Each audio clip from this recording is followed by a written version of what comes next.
be back from the break. You're still watching Smart Men's Business. I'm Andrew Barije. Definitely here on your daily Kickstarter, giving you the right business information, very irrelevant. Well, right about now, as we're heading into our insight, remember it's the budget week. The budget month rather. The budget was read actually last week, and we need to understand quite lots of perspectives about this budget, but most especially when it comes to the common person. Well, before we get into that discussion, the markets on the Zabo platform have already opened. Star 292 hash is the USSD code for you in there, where you'll be available with a number of options. Well, you will be able to buy government bonds and securities with just 15,000 Ugandan shillings. But of course, you can still choose to invest more than that. But Zabo simply says, well, first bring 15,000, let's grow together so that you can have that gradual development as a person, as a trader. Something very key. For your personal development. In most cases, if you're a trader and you made profits during the week, well, the profits you make from the Zabo would be very ideal for you to offset those possible trade deficits that you might have incurred. Zabo made this a reality. There is no paperwork. The markets open at 8:15, closing at 3:15 p.m. Monday up to Friday. Zabo simply says do something new for yourself in the year 2023.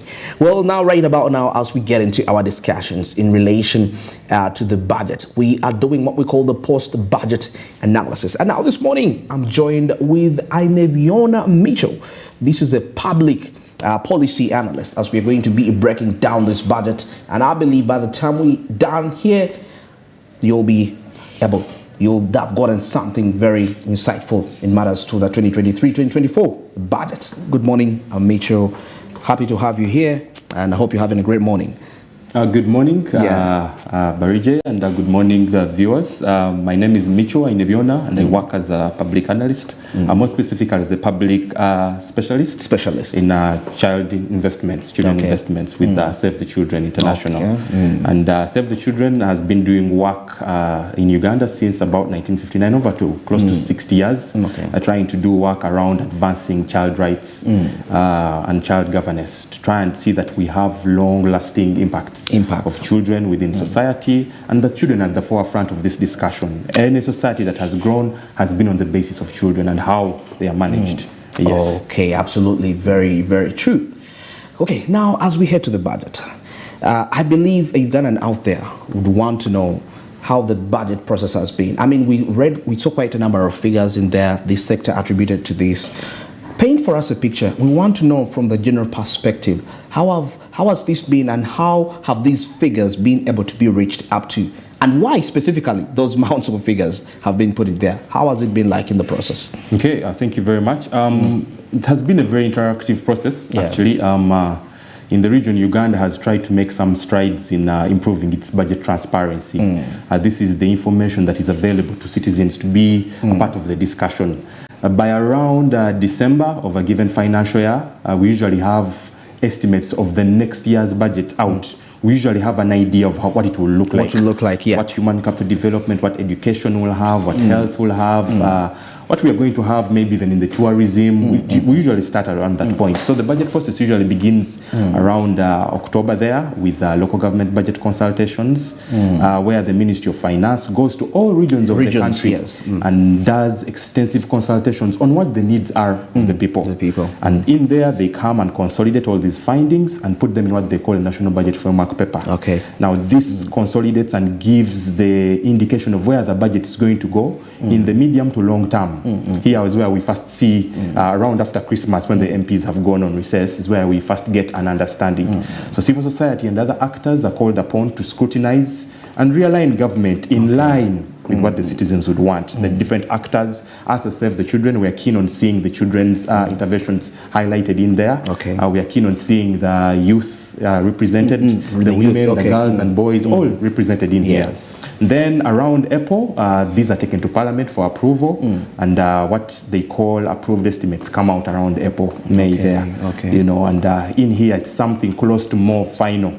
At this point, it's at cabinet level, and they're debating it at high level, trying to see is it in line with maybe the NRM manifesto or the sitting government's agenda? Is it in line with the NDP? Is it in line with some of the international conventions that we have ratified as a country? So this is a very interesting process, and in each of these processes, especially the one I've mentioned earlier around October, where they engage local government. Local government, yes. Is where citizens usually have a very big room to come and engage and be a part of it. Yes. So it's a very interactive process, and it's one I encourage citizens to keep a part of, especially on the accountability component, that yes, we have allocated this. What has it done? We set out to build a hospital to meet this and this number of people. We are seeing infant mortality rates increasing, or we are seeing undernutrition escalating within the various areas of the country, especially maybe the Karamoja region and the others. What is in this budget to address this? We see you allocated some of these monies. What have they done? So citizens are keen on following. Government cannot monitor itself. No, so this is where citizens have to be keen and look out. And hold the government accountable. Yes. Well, very interesting. There was some aspect about this budget that is going to be to increase household incomes. So we want to understand what are those opportunities that are going to make that a possibility? Well, to start with, and I know a number of people have spoken about this, but maybe just to reiterate that this budget is going to be one of the biggest budget, if not the biggest budget we've had since the beginning of this country. The current financial year's budget, which is ending 30th June, financial year 2022-2023, has a budget of 48.1. This is going to increase almost by about 4 trillion. By almost 9%, you know, by about 4 trillion to about 52.7 trillion.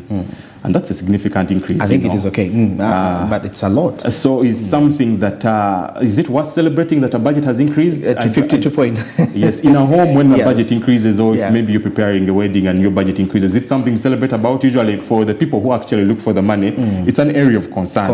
Exactly. And just like that, it's an area that we are concerned about, of course, where the money is going to come from most importantly. This has been a very incremental budget that has been coming about. And overall, if you see, almost 27.6% is going to go to debt management.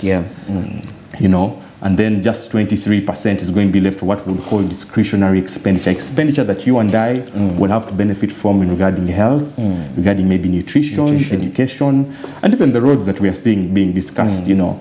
So that's concerning, and that has reduced slightly from the current financial year. So when discretionary expenditure reduces as a result of maybe debt obligations of a country, that's an area of concern. You know, we are cognizant that yes, we need the debt. Because of that budget, you will find that we're only going to be able to collect about 29.7 trillion, roughly like 30 trillion. Yes. So where would you think the other would come from? Exactly. So that's not a challenge or an area of contention. We know you need it. But most importantly is how we will manage that debt once we've contracted it. You know? So to point out a few things, currently we have an undisbursed debt or loans to a tune of about 15.6 trillion according to the Auditor General. You know, this is money we have gone through rigorously to attain, but for some reason we've not been able to disperse it and to invest it in the projects that we've contracted it for. So those are areas of concern. And if you read the Auditor General's report, he will tell you that this is the result of some project managers not being ready to manage some of the projects. And remember, on this, the commitment fees keep on accruing. You know, they will not wait. You know? Definitely. So if this is not checked, we understand you do want the debt. That's okay, and we cannot work without it.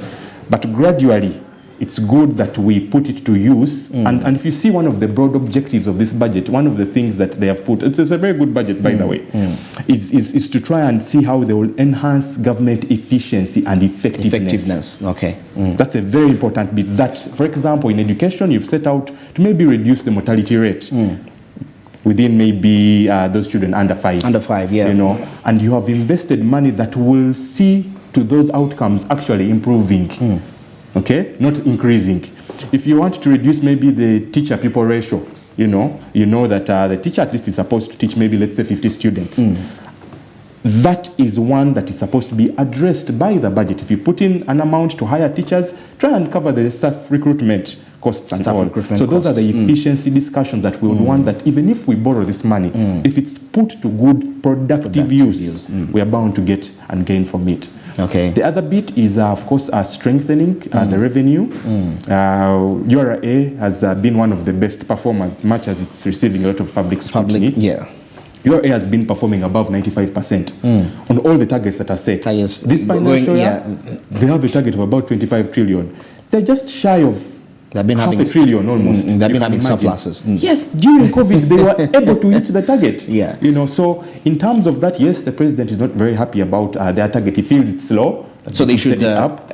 Exactly. Is it realistic? But that's a very good question to find out. So yes, it is. And these are the arguments. One of them is that currently URA is focusing on deepening the tax base. By deepening, it means they will come to you, Barije. If they know you are an ardent taxpayer, they will come to you and increase every tax basically on you because they are aware. Actually, that's what Ruto has been doing to Kenya. Yes. I mean, taxes on income. Because it's simple to collect, because you're already on the record, on the tax register of about 3 million. So the question of now broadening versus deepening is one that URA has to look into. They are already trying to, through strengthening their tax administration, but it's an area that we would want to focus on, broaden, bring the informal sector. It's one of the hardest and yet has the highest potential. It's the one on which this economy runs, a big percentage of it.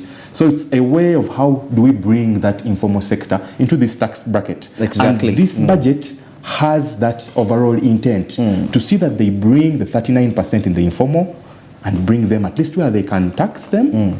First of all, make them productive, like what we've mentioned, and then them being able to contribute their fair share of taxes. So for me, that's one of the areas that I think if strengthened, we would be able at least to better finance our public investments. But I feel like from that perspective, don't you think they need to be there ought to be the aspect of mindset change amongst, most especially the informal sector, if we are to bring it back? Because like you said, URA has been performing good, but due to, of course, there is public scrutiny for their agency. Now, and majority of the people that are attributing these ruthless acts of the agency, of course, are from the informal sector.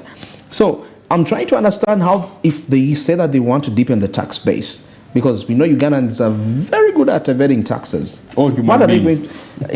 Kenya recently invested money to, and they hired more officers, making sure that no one should evade taxes. I mean, they're taking it to a whole new level. I don't know how Uganda have gone, but that is the issue.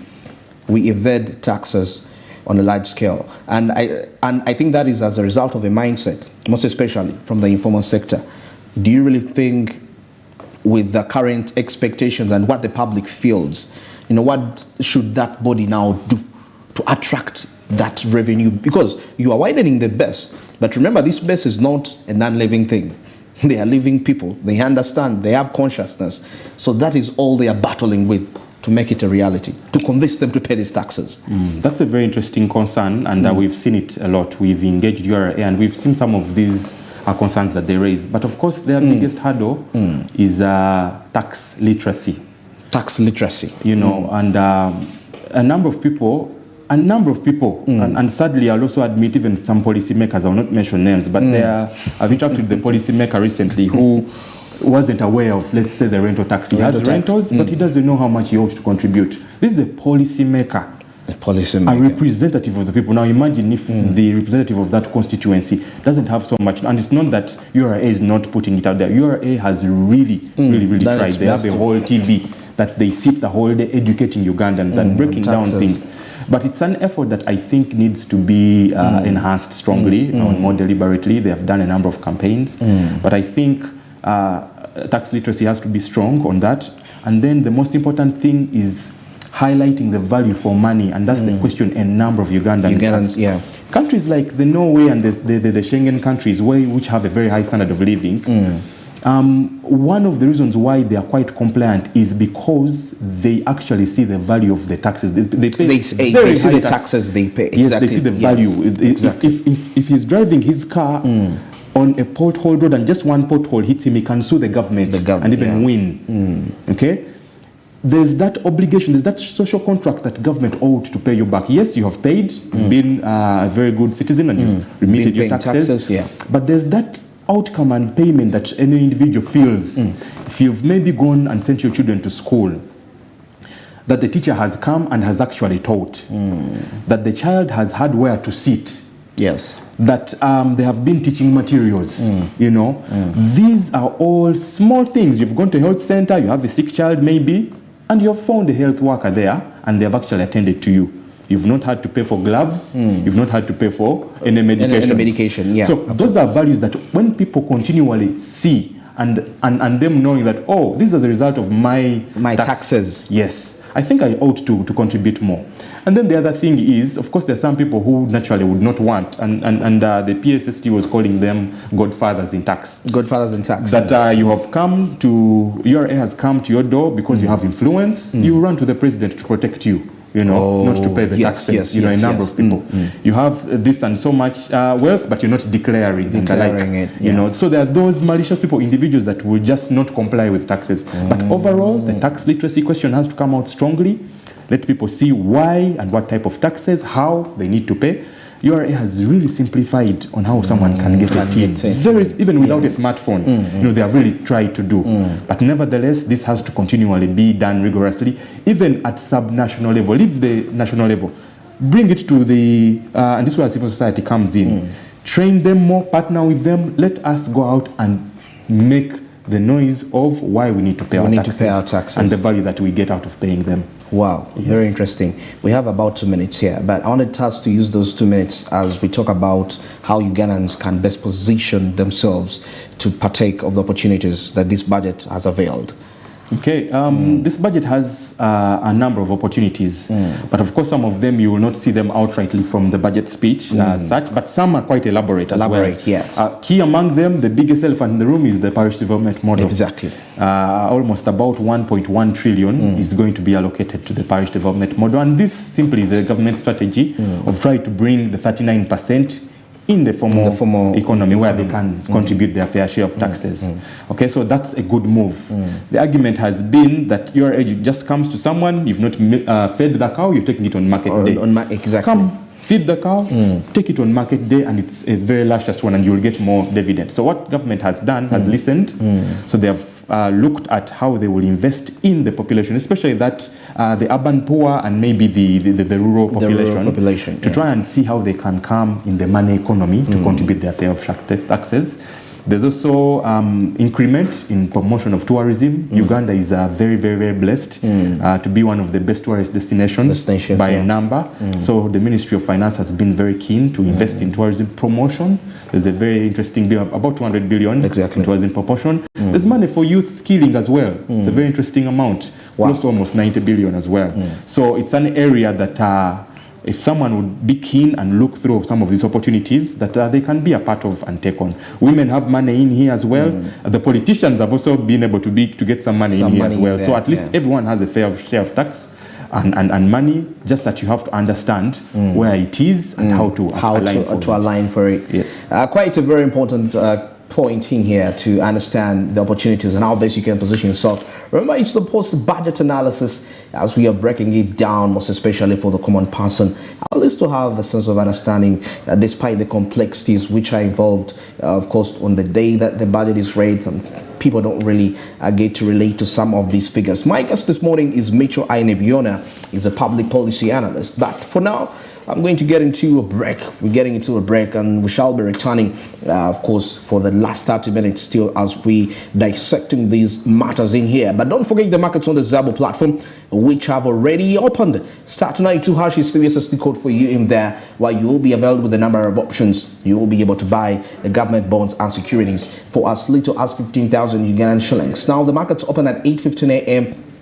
Closing at 3:15 p.m. Effective Monday up to Friday, except on the weekends and the public holidays when you can access these markets. But of course, despite that, you have the rest of the 5 days to capitalize and make yourself quite some huge profits, something which I believe is quite very key and influential and relevant when it comes to your personal growth and development. Zabo made this a reality regardless of where you're located.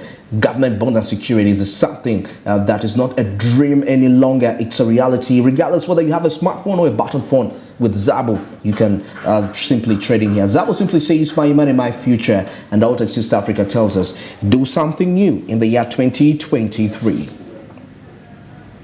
Well, right about now, let's get into the break. And we now return with my guest. We shall be taking a look at the aspect of the human capital development. Of course, the aspect which took the lion's share. That is on the budget 2023-2024 financial year. Good morning.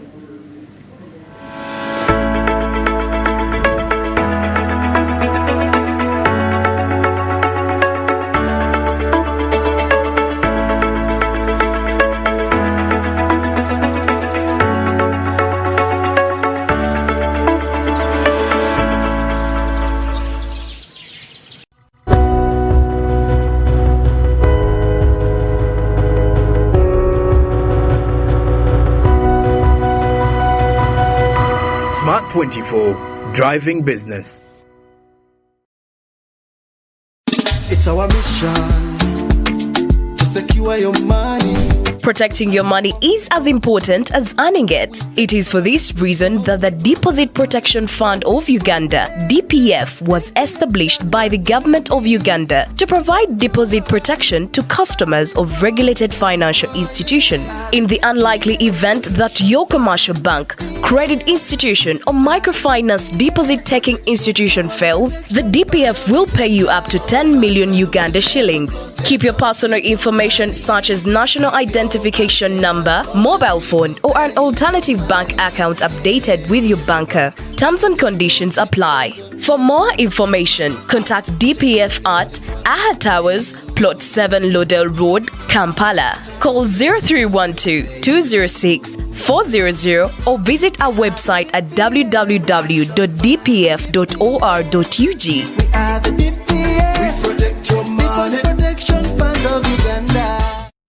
Say goodbye to paperwork and travel costs. Now every MTN customer can register to invest in securities anytime and anywhere with Zabu in a few simple steps. Step 1.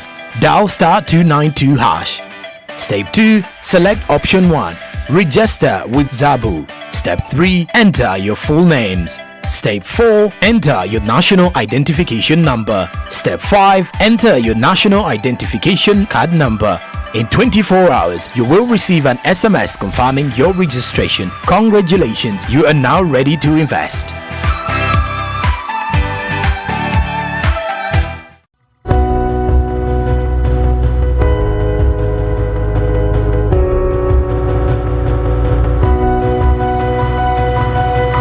Smart 24, driving business.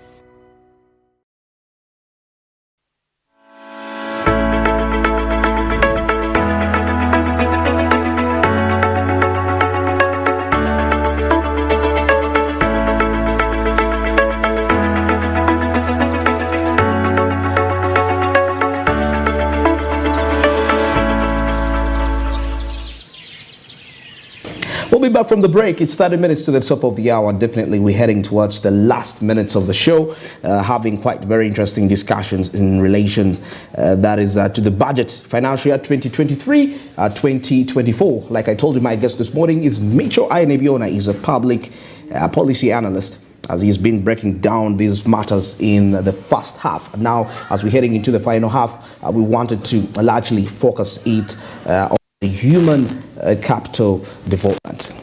Mr. Micho, human capital development. You know, the question somebody could be asking themselves, why for all these years, this time around, we're thinking about human capital development being a big deal?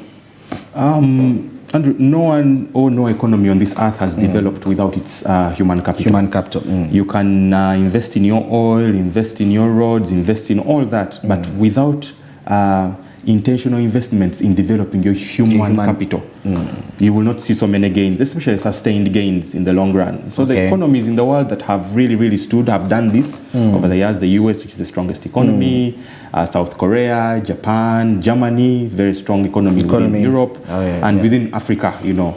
So the quality of the investments, and these largely fall under mainly two components, which is the health and the education. A few components of the social constructs here and there.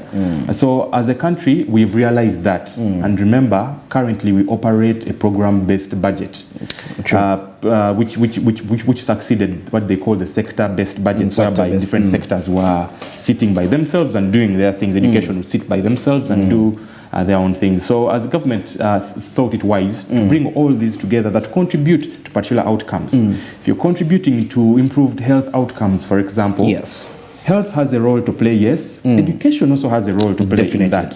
So we say, let's put all these entities in one program, which was the Human Capital Development Program. And over the years, we are cognizant that government has invested the biggest. If you look at the next year's budget, it's almost to a tune of about 9.5 trillion, which is an increment from this year's budget of 9 trillion. So 9.5, about half a trillion has increased in that. That shows you the intent that government has towards investing in their human capital developments. However, despite that increment and taking the first call within the program allocations, one would now ask, are those outcomes now being financed adequately? For example, if we would narrow it down, for example, to the children perspective. Andrew, governments, like I had mentioned in the break, that they have the ability to advance all these policies that they ratify. They ratify, yes. You know, they have the ability to advance any agenda of interest, you know, and this usually is through government budgets. Okay. That's the one tool that governments have to use. And remember, a budget's not cast in stone. It's an estimate. It's estimation, of what, as a country, this is what we, that's why you see at the end of the financial year, it's not usually actually 52 trillion. You will find it's either more, usually it's more. It's because supplementaries will come along and the like. But just within those indications, we are able to see that are these health outcomes, let's say to children, let's be specific, have they been addressed? Are there interventions that will address and close these gaps? You know that, for example, I'll tell you that public investment, for example, in the nutrition component, just $1, a government is able to reap back about $16 just in nutrition investment, from just $1. Nutrition investment. Yes, any nutrition-related investment. Let's say you've boosted the nutrition, maybe you've improved the diet, you've improved the health outcomes of a child. They're able to get more in terms of that. Then the other component is that the under 5, you know, most of the children's brain is developed under 5. Under 5, yeah. It's a very sensitive period. So you stand to lose that proportion of your human capital if you don't invest in it. Wow, interesting. So, honestly, continue. There is something. So, does it kind of relate to what is happening about emphasizing milk? Yes. Now, so some of the discussions, the school feeding programs and the like. Exactly. The early child development discussions that you're seeing. So, unfortunately, in the current budget, we've seen some reductions in some of these projects. For example, there's a project in the budget that is around improving reproductive and child health outcomes. We've seen that funding to that project has reduced tremendously. It has been cut almost by like 80%. And when we went deeper, we found that this has been an external financing. It has been a donor. A donor. You know, yes, International Development Association, I think. So this is something we're trying to interrogate to find out why. And even if they have cut, what is government's role in supporting this? Because ultimately, this burden, like I've said, this cardinal responsibility falls on government to ensure that its human capital is up and about. You know, the other bit that you would say, we've seen some marginal reductions around the social protection component. Social protection component, yes. For children and in the Ministry of Gender. This is an area of concern. And you know, children are one of the most vulnerable to climate shocks like we're experiencing right now. They're the ones who bear the biggest brunt. Very true. And maybe the other bit is that children are the biggest proportion of dependents on public services from the government. That's the interesting bit. Why? Because for them at the time, especially before 18, not a number of them can have a source of money. You know? So they are highly dependent on their guardians. So it makes them quite vulnerable. That everything that is coming through is going to them. Or the lack thereof. So these are areas of concern that we would want at least government to look into closely in realizing their rights. There are a number of international conventions that government has ratified. One of them, the United Nations Convention on the Rights of the Child, and the African Charter as well, you know, on the rights of the child. These are conventions that governments have sat together and said, oh, we've appreciated what our young generation can do in us realizing our long-term economic growth and the benefits that come along. It's what they call demographic dividend, what you reap from your population. That in the young population, these are the dividends. If we invest in it, these are the outcomes that you stand to get. National Planning Authority recently did that assessment. And we stand to gain quite a lot if we channel these investments and we make sure that they are implemented efficiently. Very, very important that you've set out to improve health outcomes, maybe let's say in schools, the school feeding programs and the like, and it's adequately financed. You've set out to support maybe mothers, you know, to ensure that the reproductive systems are working out. Very, very important. And we commend government. I saw in the budget there was a setup of a child hospital in Entebbe. That's something that is very good. That's child specific. That's one that is good, where all the specialists are bound. But now the question is to ensure that it's well equipped with the equipment and with the people to operate. We've seen that a lot in government, that they put up very expensive equipment and they'll tell the specialists not around to operate this. So these are very, very important things that come through on the human capital development aspect, which starts with the child. Now, very interesting. it starts with a child. Now, what about for the people, I mean, that have transcended that children stage? Because I'm talking about people who are already adults, you know. I'm trying to understand how best they can benefit from the human development, and will it meet its objective? Of course, it may be much more successful if it starts with a child, but let's look at the matured people already. You know, how best can it achieve its intended objectives towards them? Yeah, so as it stands, for children's interventions, they are not very direct investments that government will do.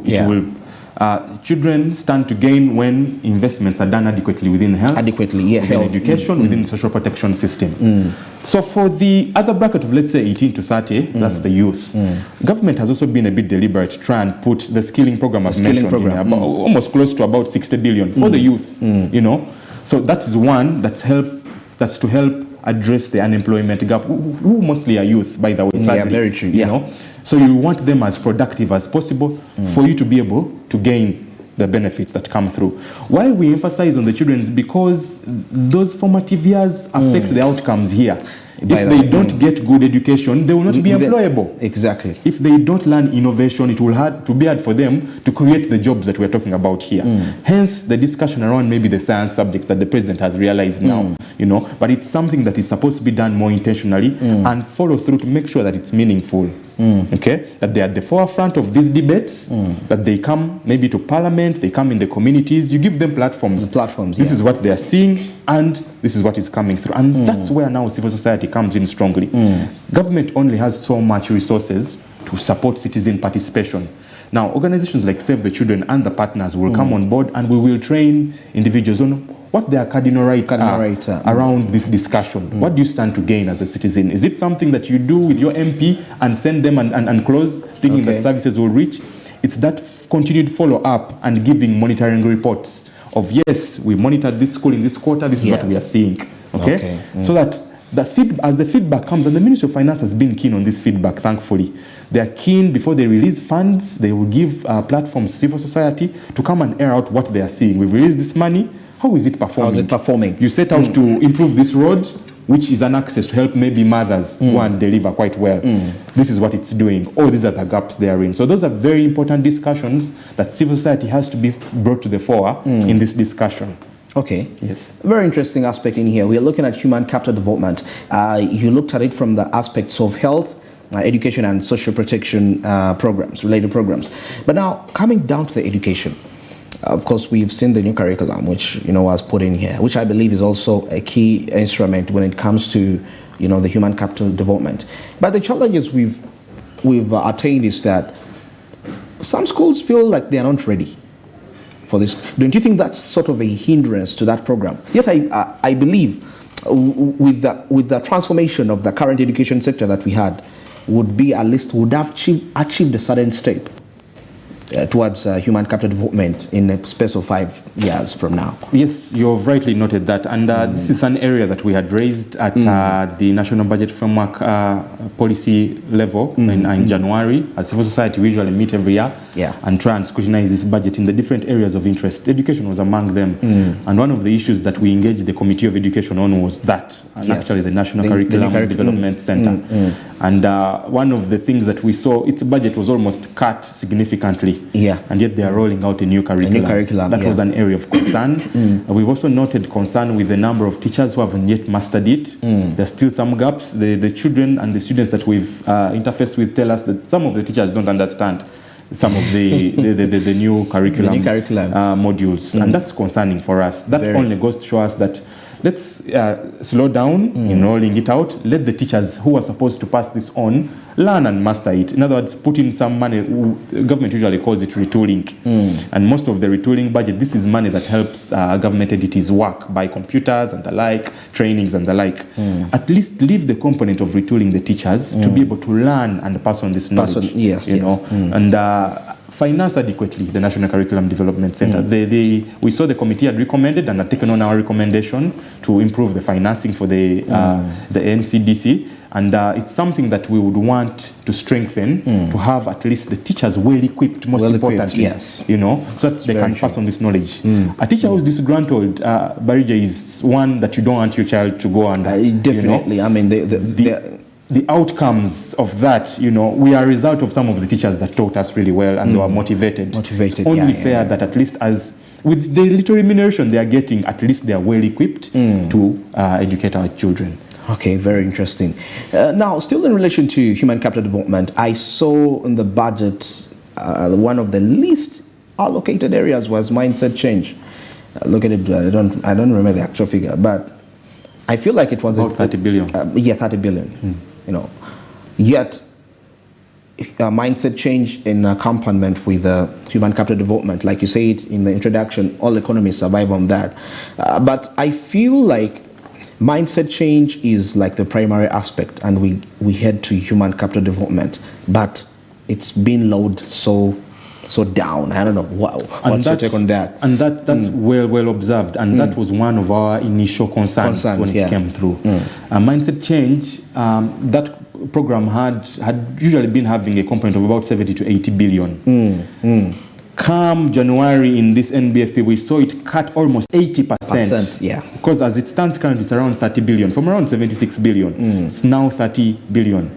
And this is one of those programs that is at the community level, that's to deal with the awareness creation. If you look at the district budgets of mindset change of those community officers, a number of it is around awareness change. When they are cutting budgets, usually, or when they are repurposing, like the permanent secretary usually says, one of the first components they go to is that community budget and cut it. Awareness creation, what's that? They will usually cut that. It doesn't. And you'll find a number of the CDO officers complaining within the districts. And that's an area of concern, of course, especially around human capital development. Why? Within this community mobilization, the heart is in the Ministry of Gender. And that component is around creating awareness of a number of even these government programs. That's why you see within the PDM, one of the pillars is actually mindset change. That if people don't understand why some of this financing is coming through, there's a high chance they will misuse it. They'll misuse it, absolutely. If they don't understand how to do the accountability of this, let's say creating awareness around sexual reproductive health, for example. This is in this department, you know. Awareness around abstinence and the like. This is in this program, you know. The labor discussions, the gender discussions, you know, the disparities therein. All this is within the mindset change. So for me, a number of entities or programs that, let's say, the UWEPs, the YLPs are in this program, you know. And it's, of course, concerning. And one of the reasons we were told that the representatives of the team had not gone to Parliament to defend the budget. The budget, okay. You know? Okay. But there have been subsequent engagements that we think at least this should be reinstated, at least to strengthen the social component, the social protection component. Okay. That's a very strong bit to have a component where at least you've left for more work and you have a backing where the state at least can pay you a component to be able to survive. Then the other thing is Uganda is a disaster-prone country. Yes. There are those components that you need to be protected against. And most especially children. You'll find they're the most vulnerable. There's only so much they can do. So this is a component that if not prioritized, it's one bound to have high negative impacts and dividends on the population, especially in the human capital development discussion. So it's an area of interest that we would want government to at least reinstate and rethink, and we see how we can bring this on board. Wow. Yeah. Very interesting. Maybe as we winding this up, what are those areas that you feel, in your own opinion, deserve a supplementary budget? I mean, in the discussions, tourism is one of the budget of the sectors that majority say that it was really underfunded, you know, and looking at the COVID-19, I know the COVID-19 definitely gave us an impression of about, you know, we had lost hope in the sector, but it was recovering actually. And even before COVID-19, it was one of the most, when it comes to the service sector, it was contributing a big sum of money, and it contributes the biggest percentage. Biggest percentage actually in the service sector, and it had employed massive Ugandans. But then we are recovering, and yet with recovery, for you to enhance that level where you get back to the what they call to the previous statistics, you need to invest money. It calls for massive investment. Why are we having it this way? And what does it really speak out there to our country among us when we are setting priorities?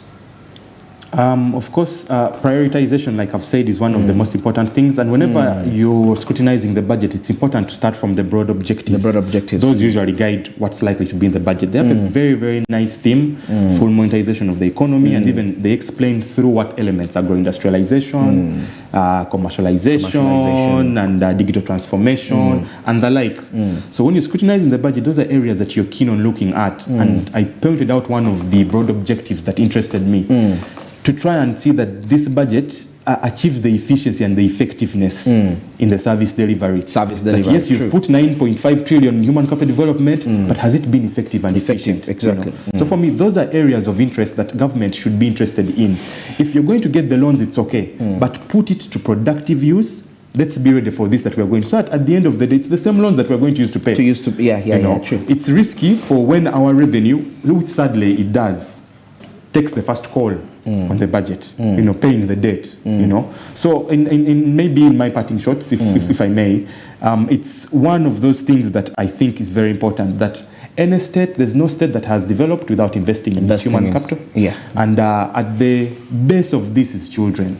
So prioritizing children's rights and their outcomes, is an economy stands to benefit in the long run. It gets sustainable and positive impacts in the long run, and it's able to strengthen that social cohesion in any society. Yes. Now, that is a very, very, very good environment for any development to happen. Yes. Very interesting. Thank you very much, Mr. Mitchell. It's been a great pleasure to have you in here.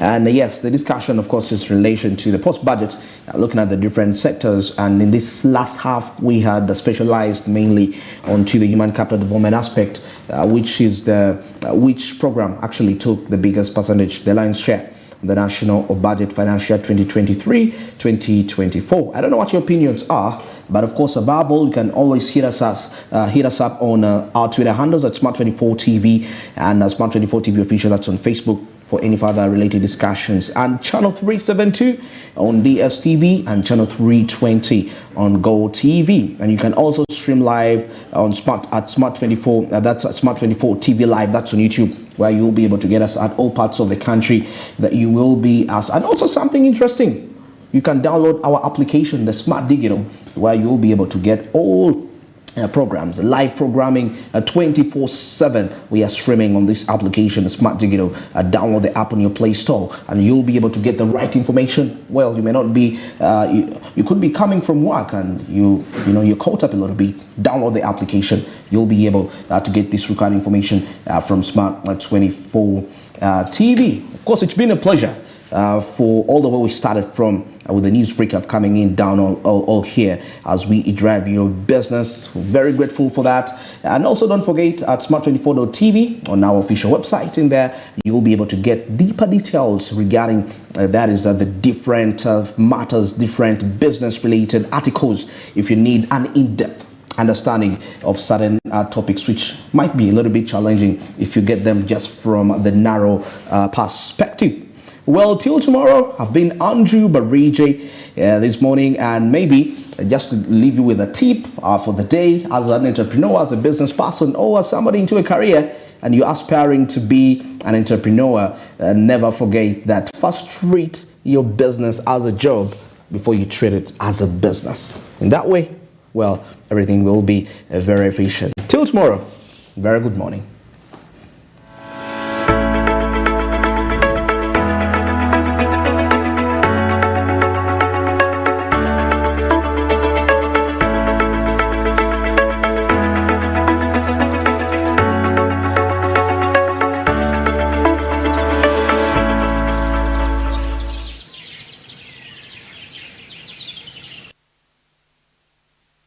Up next on Smart 24 TV.